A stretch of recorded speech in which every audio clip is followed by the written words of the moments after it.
ಅಯೋಧ್ಯೆಯ ಶ್ರೀರಾಮ ಮಂದಿರದಲ್ಲಿ ಪ್ರಥಮ ಶ್ರೀರಾಮನವಮಿಯನ್ನು ಭವ್ಯವಾಗಿ ಆಚರಿಸುವ ಸಂಬಂಧ ಪೂರ್ವಸಿದ್ಧತೆ ಭರದಿಂದ ಸಾಗುತ್ತಿದೆ. ಮಾರ್ಚ್ 10ರಂದು ಶ್ರೀರಾಮ ಮಂದಿರದ ಗರ್ಭಗುಡಿಯಲ್ಲಿ ಸರಾಯು, ಗಂಗಾ, ಅಲಕಾನಂದ ಸಹಿತ ಅನೇಕ ಪುಣ್ಯ ನದಿಗಳ ಪವಿತ್ರ ಜಲ ತುಂಬಿದ 1008 ಕಲಶಾಭಿಷೇಕ ಸಹಿತ ಬ್ರಹ್ಮಕಲಶೋತ್ಸವದೊಂದಿಗೆ 48 ದಿನಗಳ ಮಂಡಲೋತ್ಸವ ರವಿವಾರ ಸಂಪನ್ನ ಕಂಡಿದೆ. ಶ್ರೀರಾಮ ಪ್ರಾಣ ಪ್ರತಿಷ್ಠೆಯ ನಂತರ ಜನವರಿ 23ರಿಂದ ಶ್ರೀರಾಮ ಜನ್ಮಭೂಮಿ ತೀರ್ಥಕ್ಷೇತ್ರ ಟ್ರಸ್ಟ್ನ ಟ್ರಸ್ಟಿಯೂ ಆಗಿರುವ ಪೇಜಾವರ ಮಠಾಧೀಶ ವಿಶ್ವಪ್ರಸನ್ನ ತೀರ್ಥ ಶ್ರೀಪಾದರ ನೇತೃತ್ವದಲ್ಲಿ ಮಂಡಲೋತ್ಸವ ಆರಂಭವಾಗಿತ್ತು. ಮಾರ್ಚ್ 10ರಂದು ಬೆಳಗಿನಿಂದಲೇ ಶ್ರೀಪಾದರ ನೇತೃತ್ವದಲ್ಲಿ 1008 ಕಲಶಾಭಿಷೇಕ ಬ್ರಹ್ಮಕಲಶೋತ್ಸವದ ಧಾರ್ಮಿಕ ವಿಧಿವಿಧಾನಗಳು ನಡೆದವು.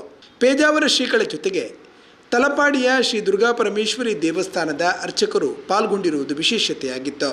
ಪ್ರಧಾನ ಅರ್ಚಕರಾಗಿ ತಲಪಾಡಿಯ ವಿಷ್ಣುಮೂರ್ತಿ ಆಚಾರ್ಯವರಿದ್ದರೆ, ಮಂಜನಾಡಿ ಶ್ರೀ ವಿಷ್ಣುಮೂರ್ತಿ ಜನಾರ್ದನ ದೇವಸ್ಥಾನದ ಪ್ರಧಾನ ಅರ್ಚಕರಾದ ವೆಂಕಟೇಶ ಭಟ್, ತಲಪಾಡಿ ದೇವಿಪುರದ ಶ್ರೀ ದುರ್ಗಾಪರಮೇಶ್ವರಿ ದೇವಸ್ಥಾನದ ಪ್ರಧಾನ ಅರ್ಚಕರಾದ ಗಣೇಶ್ ಭಟ್ ಈ ಪೂಜಾದಿ ವಿಧಿಗಳಲ್ಲಿ ಪಾಲ್ಗೊಂಡರು.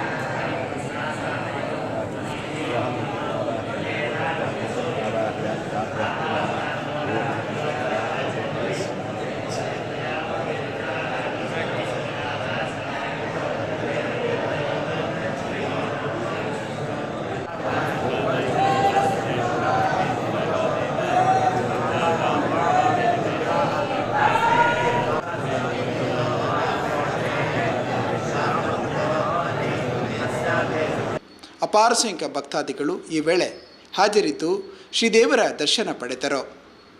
ವಿಶ್ವ ಹಿಂದೂ ಪರಿಷತ್ ವತಿಯಿಂದ ನಡೆದ ಯಾತ್ರೆಯಲ್ಲಿ ವಿಶ್ವ ಹಿಂದೂ ಪರಿಷತ್ತಿನ ಮಂಜೇಶ್ವರ ವಿಭಾಗದ ಮುಖಂಡರಾದ ಗೋಪಾಲ ಶೆಟ್ಟಿ ಅರಿಬೈಲು ಮತ್ತು ತಂಡ ಕೂಡ ಪಾಲ್ಗೊಂಡಿರುವುದು ವಿಶೇಷತೆಯಾಗಿತ್ತು.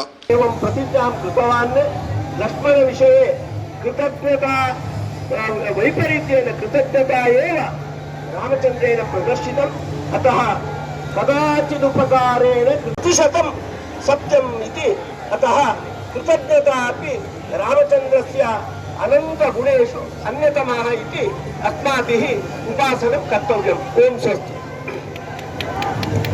ದೇವದೇವೋತ್ತಮ ದೇವತಾ ಸಾರ್ವಭೌಮ ಅಖಿಲಾಂಡ ಕೋಟಿ ಬ್ರಹ್ಮಾಂಡ ನಾಯಕ ಭಾರತೀಯ ರಮಣ ಮುಖ್ಯ ಪ್ರಾಣಾಂತರ್ಯಾಮಿ ಸೀತಾಪದ ಶ್ರೀ ರಾಮಚಂದ್ರ ಸ್ವಾಮಿನ್ ಬಹುಭರಾಗ್ ಅಷ್ಟಕ ಪ್ರಿಯ